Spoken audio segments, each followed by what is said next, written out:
Oh yeah, I can help you make your video. Really? Yes, this is what I do. Art 101 with Mr. Burgher.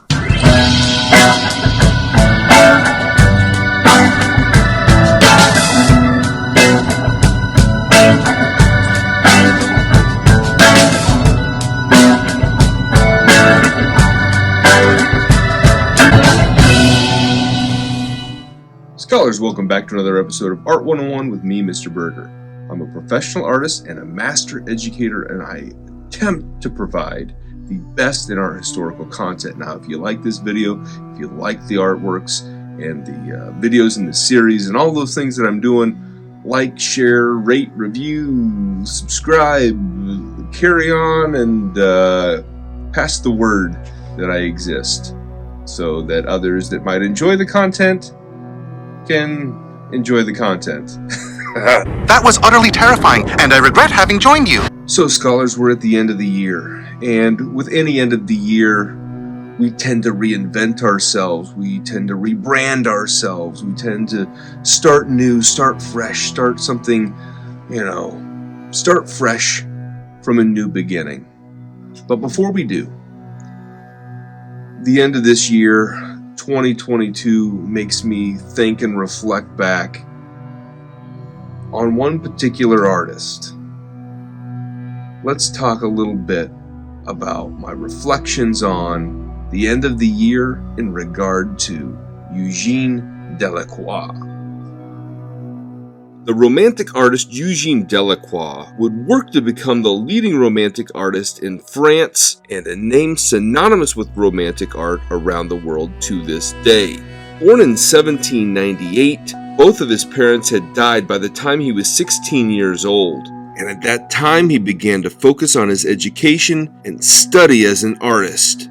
He looked at the arts of the classic Greeks and Romans. He was influenced by the Renaissance artist Raphael, the great Baroque painter Peter Paul Rubens, and in 1815 he began to get some training with a neoclassicist artist, Pierre Narcisse Guérin. By the time he had reached the age of 20, he had become familiar with another Parisian artist by the name of Theodore Géricault. Now, Géricault had introduced young Delacroix to the idea of the Romantic artists.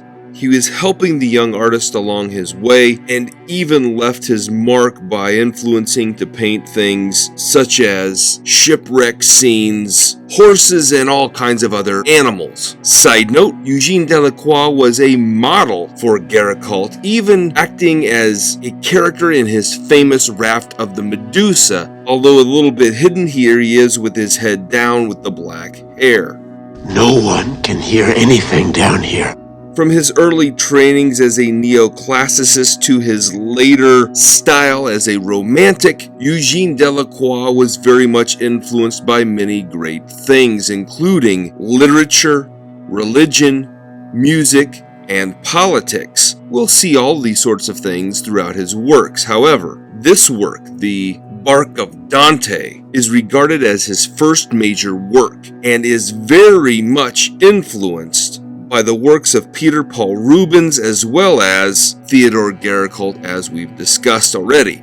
This painting is depicting a scene from Dante's Inferno, and we see the city of the dead in the background.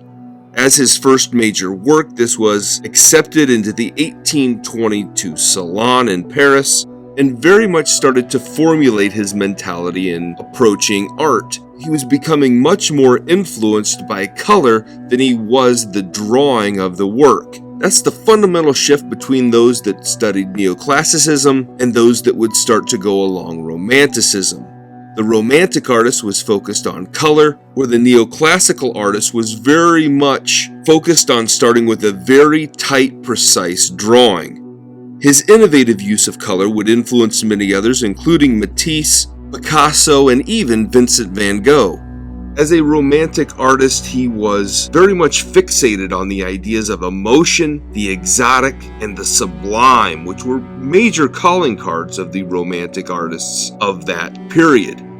Romantic art, in fact, was a backlash to the ideas of the neoclassical art that was very popular, and he would become very much rivals with one of the masters of the neoclassical, Jean-Auguste Dominique Ingres, who was an absolutely brilliant neoclassical artist, and he would say such things like, "Better to fall into gray than into bright color." Yeah, now that you mention it. Now, Delacroix's most radical work was Death of Sardanapalus. Now, as I mentioned, he was very much into literature, in particular English literature. He loved William Shakespeare, but he also was a big fan of Lord Byron. And he created this painting in 1827 on a Lord Byron play. Basically, he is showing the last days of the last king of Syria. This is a ruler who believed that an individual lived by taking in their self-indulgences and had many concubines at his disposal. Physical gratification was the only purpose to life in the mind of this ruler, and so when there was revolt and this ruler was to be put to death, before his entire empire would fall and collapse on top of him, we see the concubines begging for mercy and forgiveness as they're being massacred by the ruler's army. Of course, he's going to go out in a little bit more peaceful way with the poison that's been brought to his bedside so he can go in a little bit more peaceful manner.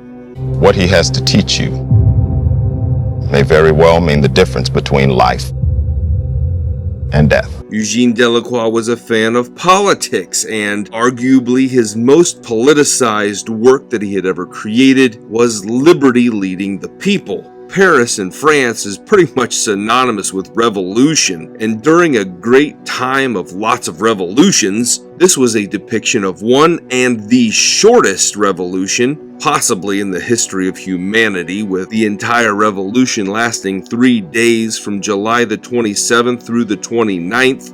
And as this revolution ended and Delacroix picks up his brush, he's really starting to dive deeper and deeper into the idea of the Romantic style. Side note, now if you are at all familiar with Les Miserables, the great novel by Victor Hugo, this story takes us from 1815 through much of the revolutions and things like that to 1832. So this historical revolution was also a part of that novel. It's nothing to be embarrassed about. Mom, You please! are now... Now this 3-day revolution was basically put into effect to remove French King Charles X so that another king, King Louis Philippe, could be installed in his place.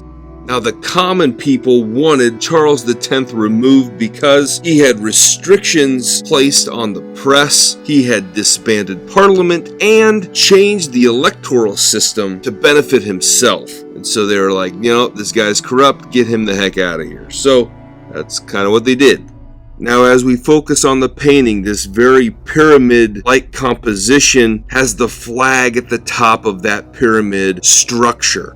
The bare-chested liberty is a symbol of the ancient republics from Rome, whose example they had followed. And the idea of classical things was very much on the mind of Delacroix when he painted that female figure. And with her, we see all classes of people. To her left, we see a man, a middle-class man, holding a weapon, his nice clothes and his fancy hat. And the others behind them, again, masses of people from all different sorts of classes with different educations and things like that. And we can note those out a little bit more deeply if need be. However, to that man's left is a fellow holding a sword, and it is believed that he is a printer. Now, why a printer? Because Charles X had attacked the freedom of press. The people that worked with the press were uprising and also a part of this revolt, and that is what he is a symbol of in this case. To her right, we see a young boy, and the young boy is a symbol of the generations to follow, the people that would actually have the most to gain from this revolution. And to that boy's right, we see Notre Dame Cathedral way off in the background. And on top of Notre Dame Cathedral, there's a tiny little flag, a French flag to be precise, but an astute observer would recognize that there is no spire in the center of Notre Dame Cathedral. And you might think, well, why in the world is that? Notre Dame is known for the big spire, but that would not be added until 1859 when it was finally unveiled to the public. At any rate, to the bottom and the left, we see a fellow that's grabbing all these rocks and stones. Now, what the heck is going on there? Well, these were road paver stones that would have been tore up to create barricades and slow down the opposing troops. So Liberty is leading the charge up and over this barricade, asking the people to move and fight forward.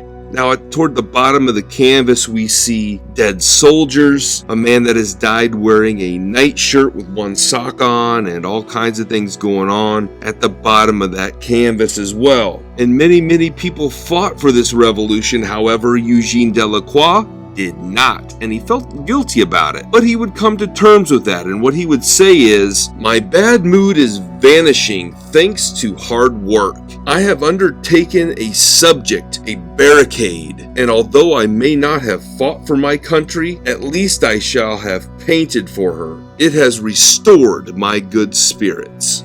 After the painting was completed in 1830, the following year, it was bought by the incoming king, where it would go on display at his palaces and things of that sort. And in 1839, the painting would be returned to Eugène Delacroix because it was thought too controversial of a subject to be put on display any longer. In 1848, after King Louis Philippe was ousted, it was placed again on exhibition. In 1863, it would be placed into the Musée Luxembourg, which is a contemporary art gallery, which was very popular at that time, and then moved to the Louvre Museum in 1874, where it is to this day. You're never going to get my power.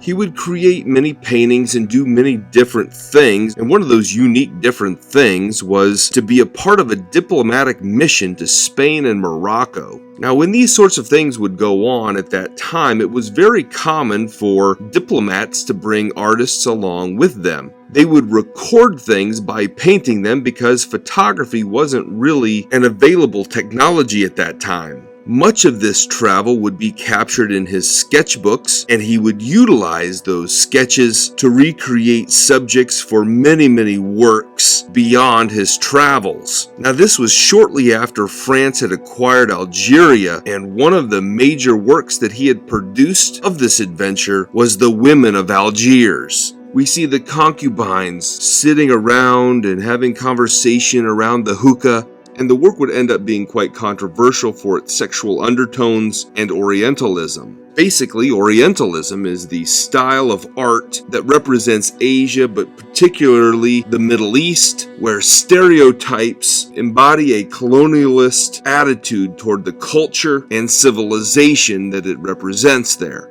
Again, many works, over 100, would be influenced by this trip to Spain and Morocco, and this particular work was placed in the Salon of 1834, and then later placed into the Luxembourg Museum. Now, the painting of the Women of Algiers was done back after he got home, and so he would use his sketchbooks as the resource for building the entire painting. Essentially, his sketchbooks became the idea fuel for such paintings, and the sketches were rarely finished. He would take pieces and parts of these sketches and mold them together to create the final product. This would allow him to develop the ideas even further once he was in front of that canvas, rather than simply transferring an idea from the sketchbook onto the painting. Works like this very much influenced the Impressionists and many other artists, as we've mentioned. You came. Who are you? He would be invited in 1850 to do some commission work and add decorations to many different structures and locations, including the Louvre in Paris. Before completing these works, like Apollo slays the Python, he would want to travel to Belgium to study some of the murals and paintings and work done by Peter Paul Rubens to be able to properly complete these tasks. Well, it was 50-50, so I made a guess. Clearly. Toward the end of his life, he got to be much more fragile and spent much of his time living in the country, where he was cared for by his housekeeper, Jenny, and her care very much allowed him to have a prolonged life. His last major commissions would include a series of murals that he would do for a church at Saint-Sulpice, including Jacob wrestling the angels that he had worked on in 1861. But quite literally, he would paint all the way to the end. An absolute master romantic artist who would be recognized for his absolute brilliant and prolific body of works. This man was successful as a professional artist with a career spanning over 40 years, with the production of 853 paintings, 1,525 watercolor paintings and pastel drawings, 109 lithographs, and filling 60 sketchbooks. He's an artist that many artists that followed him would look to for inspiration and would really be a model for what it was to be a professional working artist and an absolute brilliant master that any scholarly artist would want to examine a little bit more closely. I tell you, I love telling you that story. Thanks for watching. Thanks for coming to the end. Make sure that you do all the things you can do. Remember, down at the bottom, there are, in the description, there are all kinds of things and links to other videos and content. And as we march into a brand new year, remember that Art 101 with Mr. Burgher will hopefully be around for a little bit longer to provide you with the best content in art and art history that I can.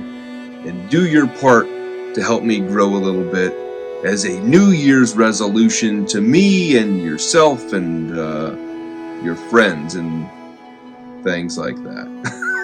Have a good one. We'll see you next year.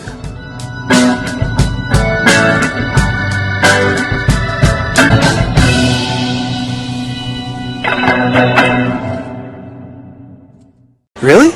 A TV show? You?